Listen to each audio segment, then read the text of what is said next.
Class हम cover कर रहे हैं फिजिक्स और इसमें हमारा चैप्टर चल रहा है पृष्ठ तनाव। तो पृष्ठ तनाव में हमने अभी तक पृष्ठ तनाव के अनुप्रयोग, पृष्ठ तनाव को प्रभावित करने वाले कारक, पृष्ठ तनाव के कुछ दैनिक जीवन में अनुप्रयोग ये सब समझ लिए हैं। आज हम पृष्ठीय ऊर्जा को देखेंगे। यहाँ से एक न्यूमेरिकल या एक थ्योरेटिकल क्वेश्चन बहुत आता है, कभी कभी दो भी हो जाते हैं एग्ज़ाम में।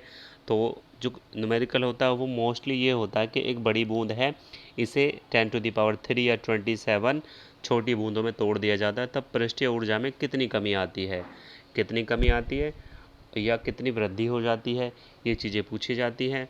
तो चलिए स्टार्ट करते हैं आज की वीडियो।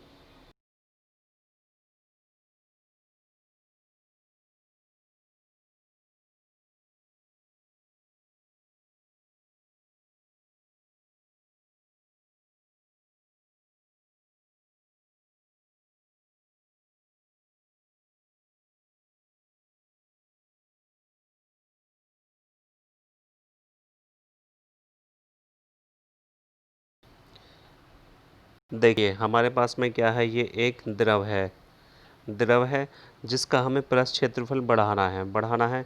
इसे हमें यहाँ तक लेके जाना है। तो हमें क्या करना पड़ेगा, यहाँ से कुछ अणुओं को ऊपर की ओर लेके आना पड़ेगा, यहाँ से कुछ अणुओं को ऊपर की ओर लेके आना पड़ेगा, जिससे इसका पृष्ठीय क्षेत्रफल बढ़ जाएगा। ये अणु यहाँ तक पहुँचेंगे। तो यहाँ तक पहुँचाने में जो कार्य किया जाएगा वो द्रव की सतह पर पृष्ठीय ऊर्जा के रूप में संचित हो जाता है। इस पृष्ठीय ऊर्जा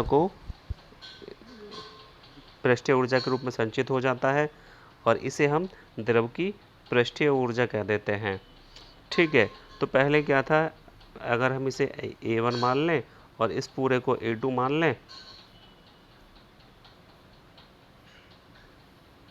भाई पहले क्षेत्रफल ये था, जब यहाँ ले आए तो क्षेत्रफल बढ़ गया। तो ये अगर A2 है और ये A1 है और पृष्ठ तनाव T है, तो W बराबर होगा T इंटू डेल्टा ए और डेल्टा ए क्या हो जाता है, A2 माइनस A1। A1 ज़्यादा वाले में से कम को घटा देंगे। ठीक है, बात समझ आई। तो थ्योरेटिकली देखते हैं, जब किसी द्रव के पृष्ठ क्षेत्रफल को बढ़ाया जाता है तो कुछ अणु द्रव के भीतर से पृष्ठ पर लाए जाते हैं। इन्हें लाने में आकर्षण बल के विरुद्ध कार्य करना पड़ता है, जो इन अणुओं की स्थितिज ऊर्जा के रूप में संचित हो जाता है। इन अणुओं की स्थितिज ऊर्जा के रूप में संचित हो जाएगा। भाई किसी चीज़ को कहीं से लाके स्थित कर रहे हैं तो वो क्या है, वो स्थितिज ऊर्जा के रूप में संचित होगी। अतः पृष्ठ पर स्थित अणुओं की स्थितिज ऊर्जा अन्य अणुओं से कुछ अधिक होती है। पृष्ठ के प्रति एकांक क्षेत्रफल में उपस्थित अणुओं की इस अतिरिक्त ऊर्जा को पृष्ठीय ऊर्जा कहते हैं और इसे W से प्रदर्शित करते हैं, क्योंकि ये एक कार्य है और ये क्या होगा, पृष्ठ तनाव और डेल्टा ए के गुणनफल के बराबर हो जाता है। डेल्टा ए को हम A2 माइनस A1 लिख देते हैं। ठीक, नेक्स्ट देखिए।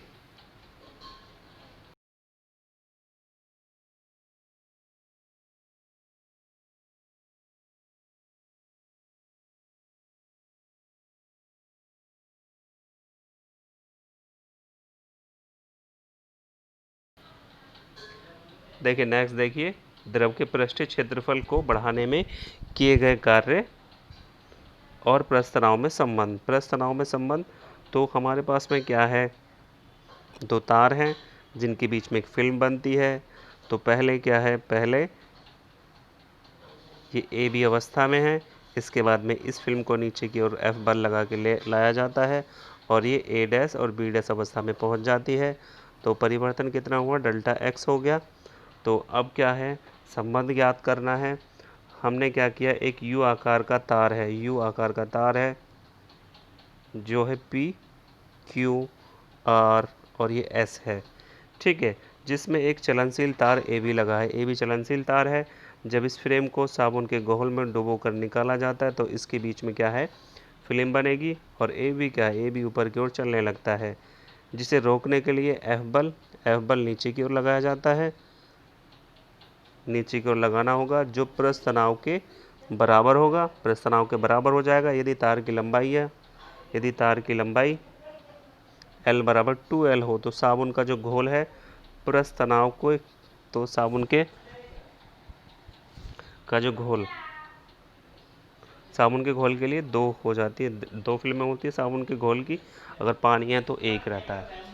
तो पृष्ठ तनाव के कारण F बराबर T इंटू डेल्टा L हो जाएगा, क्योंकि हमने पढ़ा था T इक्वल F अपॉन में L होता है। ठीक, अब L की जगह पे 2L आएगा, 2L आएगा। अब कार्य बराबर क्या होता है, बल गुणा विस्थापन हो जाता है।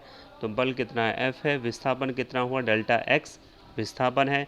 F की वैल्यू यहाँ पुट करेंगे, T into 2L, T into 2L, और ये डेल्टा X, यहाँ से T बाहर लेंगे और 2L इंटू डेल्टा X लिख देंगे।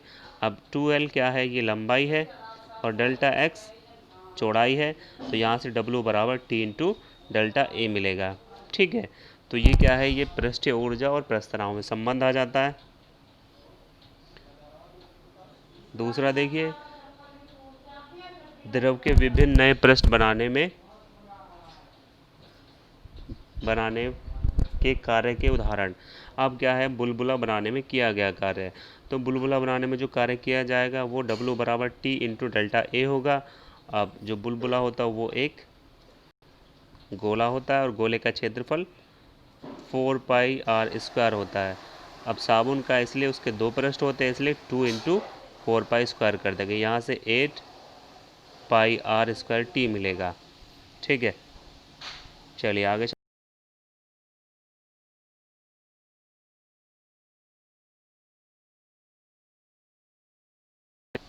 देखिए यहाँ से आपको एक क्वेश्चन मिलेगा, यहाँ से बड़ी बूंद को छोटी बूंदों में तोड़ना।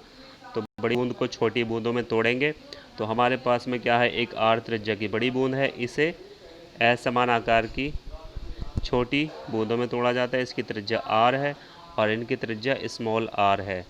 ठीक है, तो देखिए किसी r त्रिज्या की बूंद को n छोटी छोटी बूंदों में तोड़ने में कार्य की गणना निम्न प्रकार करते हैं। जब r त्रिज्या की एक बड़ी बूंद को स्मॉल r त्रिज्या की n बूंदों में तोड़ा जाता है, तब जो आयतन होगा वो सेम होगा। तो यहाँ से हम लिखेंगे एक बड़ी बूंद का आयतन बराबर n छोटी बूंदों का आयतन।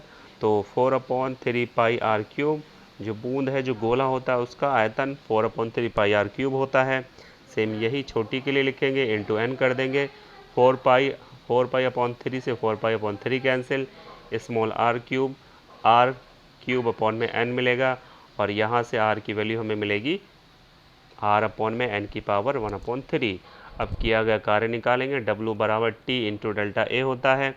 अब A2 माइनस A1, ज़्यादा वाले क्षेत्रफल में से कम वाले को घटा देंगे, तो जब संख्या ज़्यादा होगी बूंदों की तो वो ज़्यादा है, और बड़ी बूंद वाले में से घटा देंगे, तो यहाँ से वैल्यू लिखेंगे इनकी, और इसके बाद में क्या देखेंगे हम, जो स्मॉल r है, स्मॉल r की वैल्यू पुट कर देंगे हम, r² अपॉन में n की पावर 2/3 और r² यहाँ से कॉमन लेंगे, और जब इसे सॉल्व करेंगे तो n की पावर 1/3 माइनस 1 मिलेगा। तो आप इस फॉर्मूले का यूज़ करके भी निकाल सकते हैं तोड़ने में किया गया कार्य। ठीक है, या इस तरह से सॉल्व करके भी इसे कर सकते हैं, जैसे आपको अच्छा लगे। ठीक, इसके बाद क्या आता है, इसके बाद स्पर्श कोण आ जाता है। स्पर्श कोण, तो स्पर्श कोण क्या होता है, देखिए स्पर्श कोण क्या होता है, जब हम एक कांच की छड़ को जल में और पारे में डालते हैं तो जल का जो तल होता है वो कुछ ऐसे हो जाता है, अवतल हो जाता है, और पारे का उत्तल हो जाता है। तो इनके संपर्क तलों के बीच में जो कोण बनता है, संपर्क तलों के बीच में जो कोण बनता है उसे हम स्पर्श कोण कह देते हैं। ठीक है, तो जब किसी द्रव में कोई ठोस कांच की छड़ ऊर्ध्वाधर डाली जाती है तो स्पर्श स्थान पर द्रव का तल क्षैतिज न होकर वक्राकार हो जाता है। यदि दो बर्तनों में जल और पारा लिया जाए तो जल का तल अवतल होगा, और पारे का उत्तल हो जाएगा।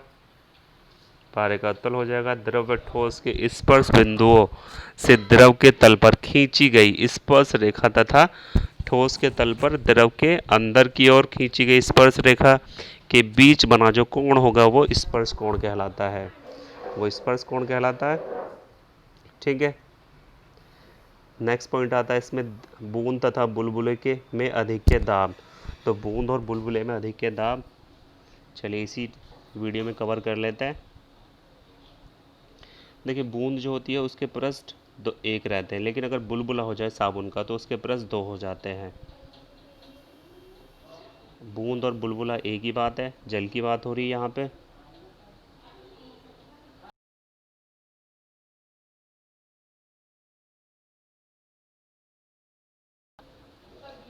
देखिए यहाँ बात करें द्रव की बूंद के भीतर, द्रव की बूंद के भीतर आएगा, की भीतर लिखा है मैंने, बाई मिस्टेक हो जाता है कभी कभी, तो ठीक कर लेना।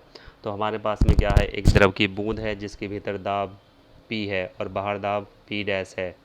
P डैश है तो अंदर जो दाब होगा वो P प्लस P डैश हो जाता है। और ये क्या है, ये अधिक दाब होता है जो इसे फैला के बाहर तक लाने का प्रयास करता है। तो इसके पृष्ठ क्षेत्रफल में डेल्टा आर की वृद्धि करेगा। तो देख लेते हैं, माना आर त्रिज्या की द्रव की एक बूंद है जिसका पृष्ठ तनाव T है, इसके बाहर दाब P डैश है और भीतर P प्लस P डैश है। अंदर ज़्यादा हो जाएगा, दोनों मिल जाते हैं इसलिए वो प्लस हो जाते हैं। इस प्रकार बूंद के भीतर दाब अधिक है, बूंद के भीतर दाब अधिक है P होगा, बूंद के भीतर दाब अधिक है P होगा। माना यह दाब अधिक यानी कि जो वास्तविक दाब है उसे दाब अधिक कह देते हैं। माना यह दाब बूंद को बाहर की ओर डेल्टा आर दूर धकेलता है, तब P दाब के कारण उत्पन्न बल द्वारा किया गया कार्य, तो कार्य बराबर बल गुणा विस्थापन होता है। बल अधिक के दाब आएगा, अधिक के दाब और क्षेत्रफल, क्योंकि भाई जो P होता है वो F/A हो जाता है, A हो जाता है, यहाँ से F P इंटू A हो जाएगा। तो दाब अधिक के गुणा क्षेत्रफल और विस्थापन, तो दाब P है और क्षेत्रफल 4πr² होता है। विस्थापन कितना हो रहा है, डेल्टा आर हो रहा है, डेल्टा आर। ठीक, तो बूंद के पृष्ठीय क्षेत्रफल में वृद्धि डेल्टा ए, तो जो बाद वाला पृष्ठ है उसमें से पहले वाला पृष्ठ घटा देंगे, तो 4πr प्लस डेल्टा आर का स्क्वायर माइनस 4πr²। इसे सॉल्व करेंगे भाई, इसका होल स्क्वायर खोलेंगे तो r² plus delta r² plus 2r into delta R. ठीक, या 4πr² रहेगा। इसके बाद में 4πr² से 4πr² कैंसिल हो जाएगा, और ये क्या है, ये बहुत छोटा हो जाता है, तो यहाँ से बस 8πr और डेल्टा आर बचेगा। इसे छोड़ देंगे इस वाले फंक्शन को। तो पृष्ठीय ऊर्जा में वृद्धि बराबर पृष्ठीय क्षेत्रफल में वृद्धि गुणा पृष्ठ तनाव। तो पृष्ठीय क्षेत्रफल में वृद्धि गुणा पृष्ठ तनाव, इसमें पृष्ठ तनाव की गुणा कर देंगे, पृष्ठ तनाव की गुणा कर दी है, और पृष्ठीय ऊर्जा में वृद्धि किए गए कार्य के बराबर हो जाती है। तो पृष्ठीय ऊर्जा में वृद्धि किए गए कार्य के बराबर हो जाएगी। पृष्ठीय ऊर्जा जो ऊपर आई थी, यहाँ से P की वैल्यू मिलेगी 2T/r। ये भी वेरी मोस्ट होता है, ये भी पेपर में आ जाता है। ये क्या थी, द्रव की बूंद थी या बुलबुला था। अब नेक्स्ट क्या होगा, नेक्स्ट में हो जाएगा साबुन का बुलबुला। तो वो क्या है, वहाँ 4 हो जाएगा क्योंकि साबुन के 2 पृष्ठ हो जाते हैं। ठीक है, उसे अगले वीडियो में कवर करेंगे। आज के लिए इतना काफ़ी है। Thank you for watching, also subscribing my YouTube channel and like video.